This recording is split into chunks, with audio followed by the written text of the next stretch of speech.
Where we have updates for you about the ties between the CPIM-led Kerala government and the Governor Arif Mohammed that continue very much to deteriorate. They deteriorated further over the weekend after you had the governor call the Kannur University Vice-Chancellor Gopinath Ravindran a criminal and raised serious charges against him.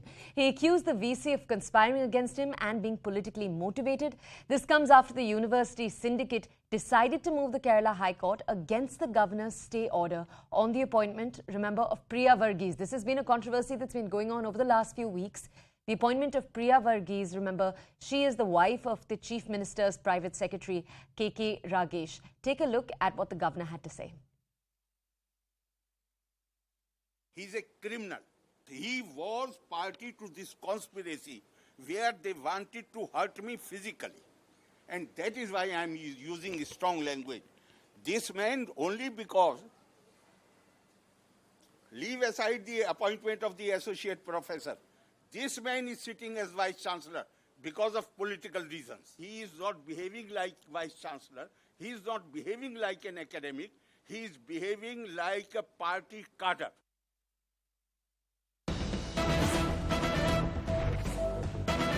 All right, and very interestingly now, the Kerala Congress Committee President K. Sudhakaran has said that Governor Arif Mohammed Khan will not be alone in the fight against those forces which have affected the credibility of the university. Essentially what you have happening is you have the Congress saying that they're going to support the governor. This makes it interesting, obviously, because you have the Kerala Congress putting in their word over there.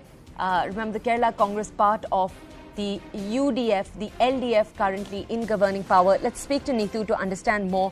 Neethu, big words obviously coming in from the Kerala Congress. They're putting their stake down in this entire battle. If you could tell our audiences more. See, this is not the first time the Congress has come out openly in support of the governor in this issue related to the appointment of Dr. Priya Varghese. The opposition leader on the same day, V.D. Satishan himself has come out and said that their support for governor is based on issues, and in this particular issue, the move by the governor, they completely support. And they went on to say that the governor should actually inquire into the past 6 years where the appointments have been done and all relatives of CPIM leaders.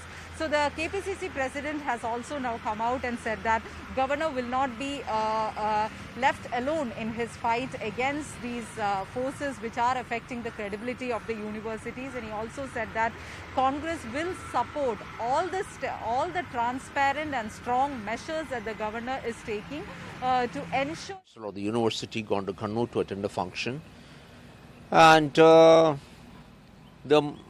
people who were on the stage, member of parliament attacked him very vocally. And then, of course, when the governor started speaking, a famous historian from Delhi came and blocked him, and then he started obstructing him and abusing him.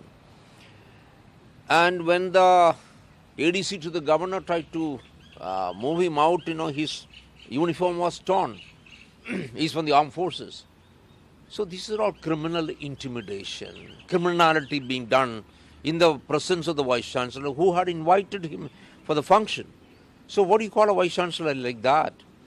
Now, see, unfortunately, this is to be seen in the wider canvas of what is happening in the universities in Kerala. The Governor as Chancellor is the Chancellor of all the universities, but unfortunately, everything that is wrong is happening in Kerala. Appointment of party members, those who are related to the CPM cadres. So they are the only ones who are appointed as vice-chancellors to begin with. Then, of course, every post down the line is occupied, is filled up with party cadres. I mean, this is not how education should be. Kerala is globally known for its education, and it's been completely destroyed by the Marxist Party. I was a member of all the syndicates of all the universities as Principal Secretary Higher Education, and I've seen it myself. It's a party cadres who make up the syndicate.